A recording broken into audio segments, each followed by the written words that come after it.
Hello दोस्तों, नमस्कार। आप सभी का अध्ययन पाठशाला में आपका स्वागत है। आज हम बात करेंगे डाइजेस्टिव सिस्टम के बारे में, मानव पाचन तंत्र के बारे में। हमारा डाइजेस्टिव सिस्टम कैसे कार्य करता है, जो कि हमारे शरीर की सबसे महत्वपूर्ण प्रणालियों में से एक है। अगर हमारे शरीर को ऊर्जा न मिले तो क्या होगा? हमारा मस्तिष्क काम करना, सोचने की क्षमता कम हो जाएगी। तो इस वीडियो में हम जानेंगे कि पाचन तंत्र के बारे में, अलग-अलग अंगों के बारे में, और देखेंगे ये कैसे मिलकर हमारे भोजन को तोड़ते हैं और हमें ऊर्जा प्रदान करते हैं।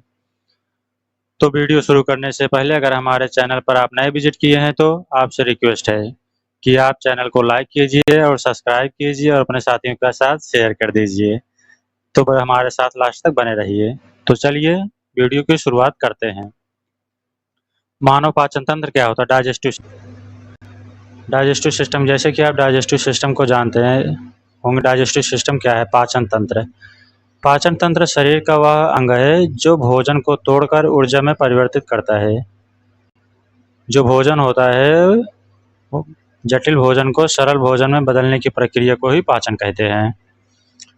इसमें विभिन्न अंग एंजाइम शामिल होते हैं जो भोजन को सरल पदार्थ में बदलते हैं। हमारे शरीर में जो विभिन्न अंग एंजाइम उपस्थित होते हैं जो भोजन को सरल पदार्थों में बदलते हैं। आगे हम बात करते हैं पाचन तंत्र के मुख्य अंग क्या क्या होते हैं, डाइजेस्टिव सिस्टम के मेन फंक्शन क्या होते हैं। पॉइंट नंबर 1, मुख, ग्रॉस नली, ऊसोफेगस, स्टमक, छोटी आंत स्मॉल इंटेस्टाइन, बड़ी आंत लार्ज इंटेस्टाइन, मलाशय रेक्टम, और गुदा एनस जिसे बोलते हैं। इन 7 भागों से होकर हमारा डाइजेशन सिस्टम काम करता है। अब इनको हम डिटेल्स में अध्ययन करते हैं। मुख और लार ग्रंथियाँ क्या होती हैं। पॉइंट नंबर 1, मुख से पाचन की शुरुआत होती है। जो हमारा पाचन की शुरुआत होता है मुख से शुरुआत होता है। पाचन की शुरुआत हमारे मुख से होता है। लार ग्रंथियाँ भोजन को गीला करती हैं और इसमें एंजाइम एमाइलेज होता है जो स्टार्च में तोड़ता है। हमारे मुंह में जो लार ग्रंथियाँ प्रेजेंट होती हैं उसमें स्टार्च होता है। एंजाइम एमाइलेज होता है जो स्टार्च में तोड़ने का काम करता है। ये माउथ है, आप देख पा रहे हैं। यहाँ पर आप देख पा रहे हैं पायरोडिड ग्लैंड डक्ट प्रेजेंट है। आगे हम बात करते हैं फंक्शन ऑफ टीथ, दांतों के कार्य क्या हैं। पॉइंट नंबर 1, दांत भोजन को चबाकर छोटे टुकड़ों में तोड़ने का काम करता है। जो हमारा दांत होता है भोजन को तोड़कर वो छोटे छोटे टुकड़ों में तोड़ता है। दांत हमारे 4 प्रकार के होते हैं, इंसीजर, केनाइन, प्रीमोलर्स और मोलर्स। कृंतक, रदनक, अग्र चवरणक और पिछला चवरणक के नाम से, मोलर के नाम से जानते हैं। ये हमारा अपर जा है और ये हमारा लोअर जा है। परमानेंट टीथ के कौन कौन से होते हैं? सेंट्रल इंसीजर परमानेंट टीथ होते हैं, लेटरल इंसीजर भी होते हैं, केनाइन भी होता है, फर्स्ट प्रीमोलर और second premolar, first molar, second molar और थर्ड मोलर। ये हमारे परमानेंट टीथ होते हैं जो प्रेजेंट रहते हैं। आगे हम बात करते हैं बच्चों और वयस्कों में। वयस्कों के दांतों की संख्या और उनके प्रकार के अलग अलग होते हैं। जो बच्चों में दांतों की संख्या होती है उनमें अलग पाई जाती है और जो वयस्कों में दांतों की संख्या होती है उनमें अलग होती है। इनके बारे में हम जानेंगे। बच्चों के दांतों की संख्या के बारे में पहले जानेंगे। बच्चों में कुल दांतों की संख्या 20 दूध के दांत होते हैं। जो बच्चों में कुल 20 दूध के दांत होते हैं, ये दांत आमतौर पर 6 महीने की उम्र से निकलना शुरू होते हैं और 6 साल की उम्र तक पूरी तरह आ जाते हैं। जो बच्चों में दांत होते हैं वह 6 महीने की उम्र तक निकलना शुरू करते हैं और 6 साल की उम्र तक पूरा आ जाते हैं। दूध के दांतों का काम जो होता है बच्चों को चबाने, काटने और बोलने में मदद करता है। जो दूध के दांतों का काम होता है वो बच्चों को चबाने, काटने और बोलने में मदद करता है। आगे हम बात करते हैं वयस्कों के दांतों की संख्या। वयस्कों में कुल 32 अस्थायी दांत होते हैं। जो वयस्क होते हैं उनमें कुल 32 अस्थायी दांत होते हैं। पॉइंट नंबर 2 में कहा गया है ये 6 साल की उम्र में निकलना शुरू होते हैं और 21 साल तक पूरी तरह आ जाते हैं। 6 साल की उम्र में निकलना शुरू करते हैं और 21 साल तक पूरी तरह आ जाते हैं। इन 32 दाँतों में शामिल होते हैं। जो वयस्कों में होता है टोटल 32 दाँत उपस्थित होते हैं। आप इनको ट्रिक के माध्यम से अस्थायी दाँतों को याद कर सकते हैं। 21, 23, 21, 23। आप इन्हें जोड़े 2, 2, 4, 2 और 2, 2, 4, 3, 3, 9। इसे आप टोटल जोड़ेंगे तो 4, 2, 8, 8, 4, 12, 12, 4, 16, 2, 18, 18 दूनी 36। ये ज़्यादा 16 होगा, 16, 16, 4, 2, 6 और 6, 4, 10, 10, 6, 16, 16 का तो 16 दूनी 32, 16 दूनी 32 होगा। आप इसके यहाँ से समझ पाएंगे तो 16 दूनी 32 इस फार्मूले से आप इसे याद कर सकेंगे। बात करते हैं कृंतक, इंसीजर क्या होते हैं। इंसीजर ये आगे के दांत होते हैं और भोजन के काटने में मदद करते हैं। जो कृंतक होते हैं ये आगे के दांत होते हैं और भोजन को काटने में मदद करते हैं। और रदनक जो होते हैं 4 दांत होते हैं। कैनाइंस ये कृंतक के बगल के दांत होते हैं और भोजन को फाड़ने के लिए काम करते हैं। जो कैनाइन होते हैं भोजन को फाड़ने के लिए सहायता करते हैं। 8 अग्रचरणक दांत होते हैं, प्रीमोलर्स दांत होते हैं। ये भोजन को पीसने का काम करते हैं। जो हमारे पिछले भाग में उपस्थित होता है वो अग्रचरणक प्रीमोलर्स दांत हैं, भोजन को पीसने का काम करते हैं। बात करते हैं मोलर्स के बारे में। 12 मोलर्स दांत होते हैं जो भोजन को पीसने और कुचलने में मदद करते हैं। जो 12 मोलर्स दांत होते हैं वो भोजन को पीसने और कुचलने में मदद करते हैं। आगे हम बात करते हैं टंग, जीभ के बारे में। जीभ एक मांसल अंग है जो मुंह में स्थित होता है और मुख्यतः स्वाद चबाने निगलने में मदद करता है। जो हमारा जीभ होता है स्वाद चबाने और निगलने में मदद करता है। यह स्केलेटल मांसपेशियों से बनी होती है जिससे यह आसानी से हिल सकती हैं और अलग अलग दिशा में घूम सकती हैं। ये दांत का आप देख पा रहे हैं कौन सा स्वाद पाया जाता है। आगे हम बात करते हैं स्वाद कलिकाएं, टेस्टिस। जीभ पर जो हमारे स्वाद कलिकाएं पाई जाती हैं, जैसे मान लो हमारा जीभ हो गया तो यहाँ पर से बिंदी सी पाई जाती हैं। इसमें स्वाद कलिकाएं अलग अलग पाई जाती हैं आगे से पासे लेकर। हमारे जीभ पर 4 प्रकार की स्वाद कलिकाएं होती हैं जो विभिन्न स्वादों को महसूस करती हैं। एक मीठा होता है जो जीभ की नोक पर स्थित होता है। खट्टा जीभ के किनारों पर स्थित होता है। नमकीन जीभ के नोक के और किनारों पर प्रेजेंट होता है। जो कड़वा होता है जीभ के पिछले हिस्से में पाया जाता है।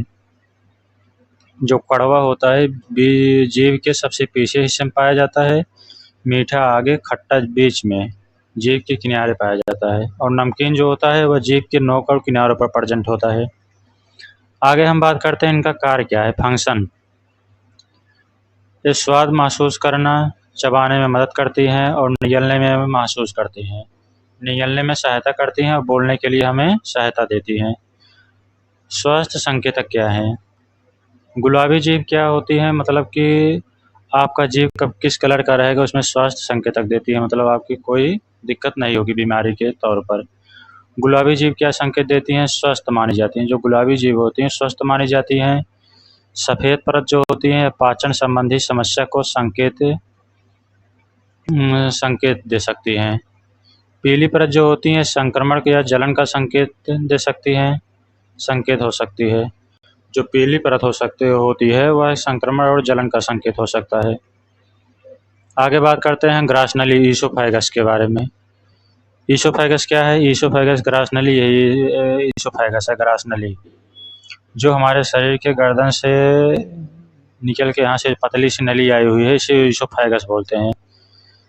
यह एक लंबी नली है जो भोजन को मुख से आमाशय तक पहुँचाती है और पेरिस्टाल्सिस नामक गति के माध्यम से भोजन को नीचे की ओर धकेलता है। जो हमारा भोजन होता है वह मुख से ओसोफेगस की गले नली के माध्यम से स्टमक आमाशय तक आता है। जिस माध्यम से भोजन किस माध्यम से आता है, जो ढकेलता है उसको कहते हैं पेरिस्टालिसिस। पेरिस्टालिसिस नामक इसी के माध्यम से धकेलने पर वह भोजन हमारा स्टमक में पहुंचता है नली के माध्यम से। आगे हम बात करते हैं आमाशय स्टमक के बारे में। स्टमक क्या होता है?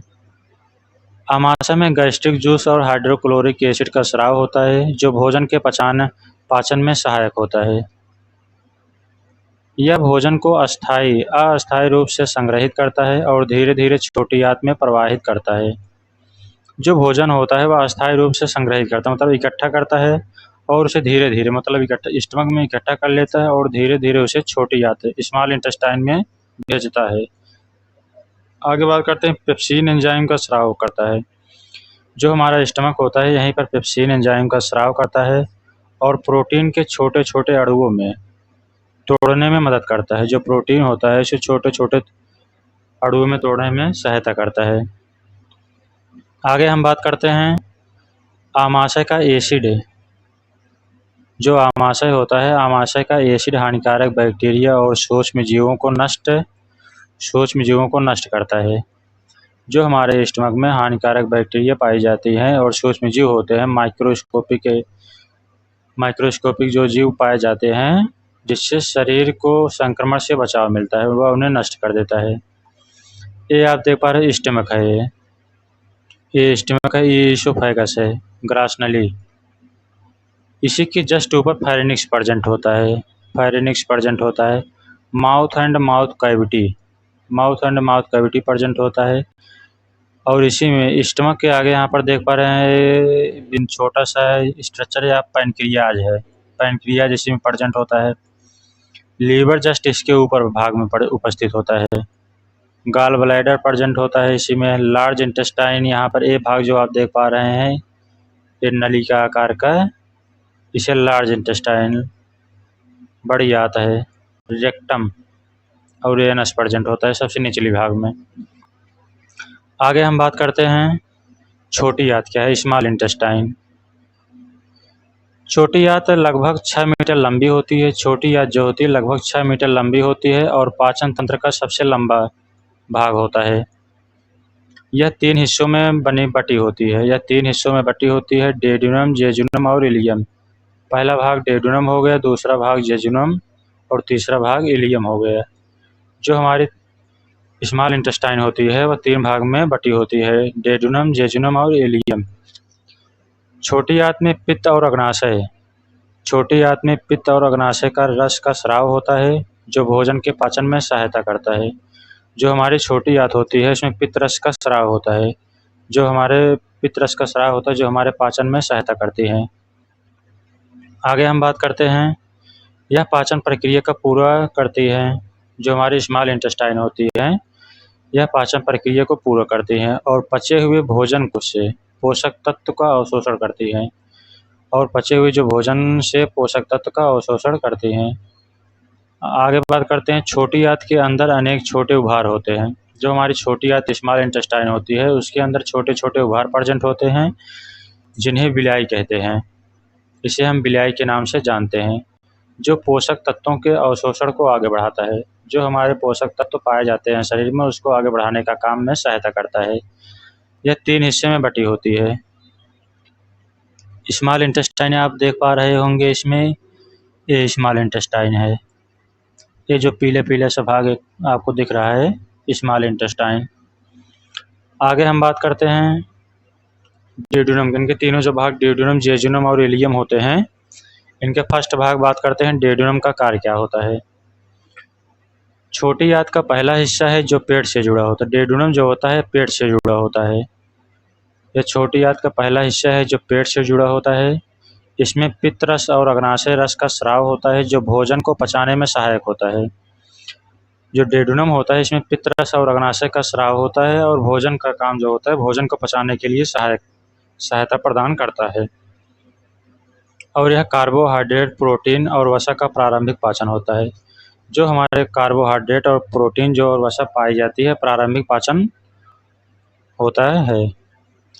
यहाँ पर आप देख पा रहे हैं ओसोफेगस। ये जो हमारे गर्दन के माउथ के नीचे से भाग है, फायरिंग्स के जस्ट नीचे ओसोफेगस, ग्रास नली, ओसोफेगस प्रेजेंट है। स्टमक देख पा रहे हैं, स्टमक हो गया। पैनक्रियाज है ये। स्मॉल इंटेस्टाइन, छोटी आंत प्रेजेंट है। Large intestine, large intestine present है। रेक्टम, एनस, अपेंडिक्स प्रेजेंट है। Appending colon, appending colon present है। यहाँ ट्रांसवर्स कॉलन, ये जो भाग है यहाँ पर जो आपको दिख पा रहा है, इसी को हम ट्रांसवर्स कॉलन बोलते हैं। इस भाग को डेड्यूनम बोलते हैं। पैनक्रियाज, स्टमक आप यहाँ देख पा रहे हैं कि पैनक्रियाज यहाँ पेट से जुड़ा हुआ है, ये डेड्यूनम है। पेट से जुड़ा हुआ भाग इसे हम डेड्यूनम बोलते हैं। गाल ब्लैडर यहाँ प्रेजेंट है। लीवर यहाँ प्रेजेंट है। अब हम आगे बात करते हैं जेजुनम के बारे में। जेजुनम क्या है, जेजुनम का कार्य क्या है? यह छोटी आंत का मध्य भाग होता है। छोटी आंत का मध्य भाग होता है। इसमें पचे हुए भोजन से पोषक तत्वों का अवशोषण होता है, जैसे विटामिन, मिनरल और ग्लूकोज का इसमें पोषक तत्वों का अवशोषण होता है। इसकी दीवारों पर विलाई प्रेजेंट होते हैं, माइक्रोविलाई उपस्थित होते हैं, जो अवशोषण क्षेत्र को बढ़ाते हैं। अवशोषण क्षेत्र जो होते हैं उनको इंक्रीज करने में हेल्प करते हैं। आगे बात करते हैं इलियम के बारे में। इलियम का फंक्शन कार्य क्या होता है? इलियम का फंक्शन कार्य छोटी आंत का अंतिम भाग होता है, जो बड़ी आंत से जुड़ा होता है। इलियम जो होता है छोटी आंत का अंतिम भाग होता है और जो यह बड़ी आंत से जुड़ा होता है, लार्ज इंटेस्टाइन से कनेक्ट रहता है। यहाँ पर विटामिन B12 और अन्य पोषक तत्वों का अवशोषण होता है। यहाँ पर पचे हुए भोजन से अधिकतर पानी और पोषक तत्वों का अंतिम अवशोषण होता है। यहाँ पर पचे हुए जो भोजन होते हैं, अधिकतर पानी और पोषक तत्वों का अंतिम अवशोषण होता है। अब बात करते हैं लीवर के बारे में। शरीर का सबसे बड़ा अंग होता है, पाचन तंत्र में महत्वपूर्ण भूमिका नहीं। जो हमारा लीवर है यह शरीर का सबसे बड़ा अंग है और पाचन तंत्र में महत्वपूर्ण भूमिका निभाता है। आगे बात करते हैं, यह पित्तरस बाइल का उत्पादन करता है, जो वसा के पाचन में सहायक होता है। जो लीवर होता है पित्तरस में सहायक होता है, बाइल का उत्पादन करता है, जो वसा के पाचन में सहायक होता है। आगे बात करते हैं, लीवर शरीर में विषाक्त पदार्थों की बाहर निकलने में मदद करता है और कई पोषक तत्वों को संग्रहित करता है। यह प्रोटीन, वसा और कार्बोहाइड्रेट के उपापचय में भी महत्वपूर्ण भूमिका निभाता है। जो लीवर होता है कार्बोहाइड्रेट और जो प्रोटीन और वसा जो विटामिन में पाई जाती है, यह उपापचय क्रियाओं में महत्वपूर्ण भूमिका निभाने का कार्य करती हैं। आगे हम बात करते हैं बाइल के बारे में। बाइल का काम क्या होता है? बाइल का काम है कि पित्तरस जो लीवर द्वारा उत्पन्न होता है वह गाल ब्लैडर में संग्रहित होता है। जो रस और लीवर द्वारा उत्पन्न होता है वह गाल ब्लैडर में एकत्रित होता है। इसका मुख्य कार्य वसा का पाचन करना और छोटे छोटे कणों में तोड़ना होता है। बाइल का काम क्या होता है? छोटे वसा का पाचन करना और छोटे छोटे कणों में तोड़ना, ताकि एंजाइम आसानी से पचा सके। जो एंजाइम होता है ताकि आसानी से पचा सके। बाइल में पित्त लवण, बाइल साल्ट्स, बिलिरुबिन और कोलेस्ट्रॉल होता है, जो पाचन में सहायक होता है।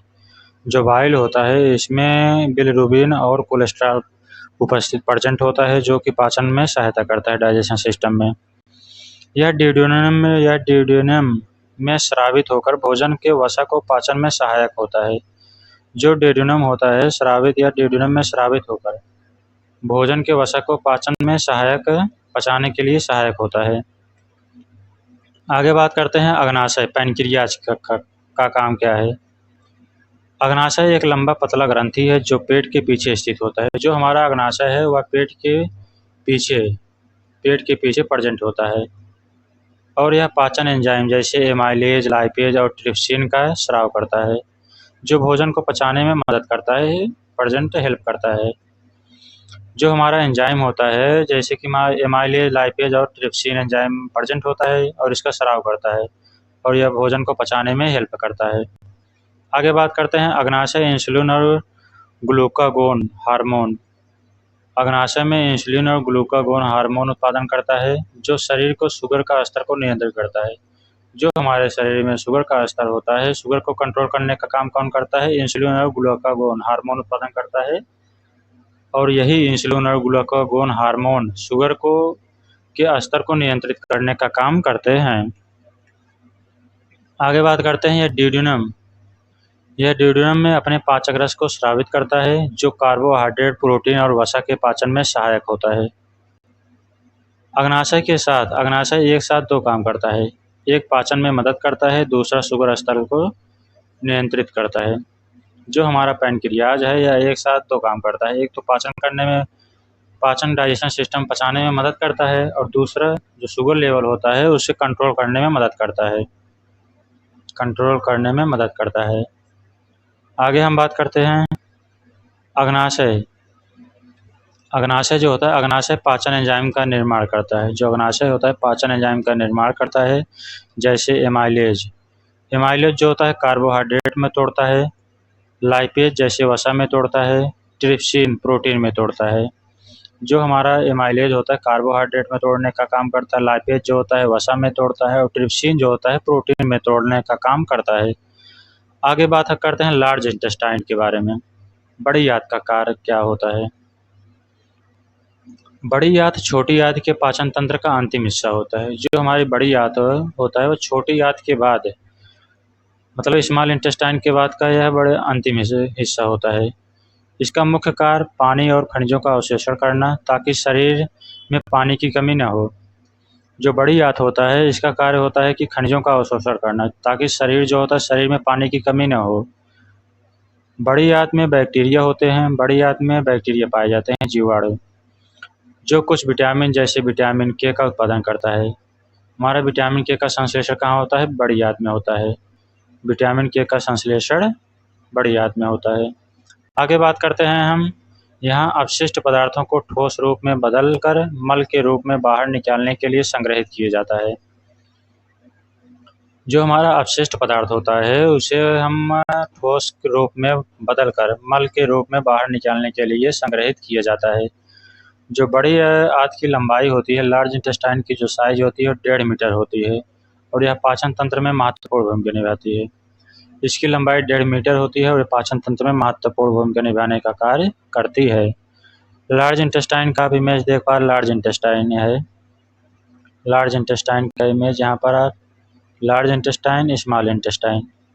इस भाग को हम इसी के अंदर स्मॉल इंटेस्टाइन, ये जो भाग आप देख पा रहे हैं यहाँ पर चारों तरफ, इसे हम बोलते हैं लार्ज इंटेस्टाइन। इस एक भाग को डिसेंडिंग कॉलन कहा जाता है। डिसेंडिंग कॉलन, यहाँ लार्ज इंटेस्टाइन प्रेजेंट है। लार्ज इंटेस्टाइन में ये जो आप बॉर्डर देख पा रहे हैं बीच बीच में, इसे ओमेंटियल अपेंडिक्स के नाम से जाना जाता है। यहाँ पर रेक्टम प्रेजेंट है, इसके सबसे निचली भाग में। एनल कैनाल यहाँ प्रेजेंट है, जहाँ से मल अपशिष्ट पदार्थ बाहर निकलते हैं। अपेंडिक्स प्रेजेंट है। सीकम प्रेजेंट है। सीकम यहाँ पर उपस्थित है। असेंडिंग कॉलम यहाँ प्रेजेंट है। लाइट्स कॉलक फ्लेक्सर यहाँ पर प्रेजेंट है, इसे बोलते हैं ट्रांसवर्स कॉलन। ट्रांसवर्स कॉलन के नाम से जानते हैं। तो आगे हम बात करते हैं। तो दोस्तों वीडियो यहीं पर समाप्त होता है, और वीडियो कैसा लगा आप कमेंट में ज़रूर बताइएगा। किसी वीडियो पर आपको टॉपिक चाहिए विशेष टॉपिक पर, तो आप कमेंट में ज़रूर बताइएगा, और वीडियो कैसा लगा कमेंट में ज़रूर बताइएगा। और अगर हमारे चैनल पर नए हैं तो आपसे रिक्वेस्ट है कि चैनल को लाइक कीजिए, सब्सक्राइब कीजिए और अपने साथियों के साथ शेयर कीजिए। तब तक के लिए हम मिलते हैं किसी नए वीडियो पर। धन्यवाद।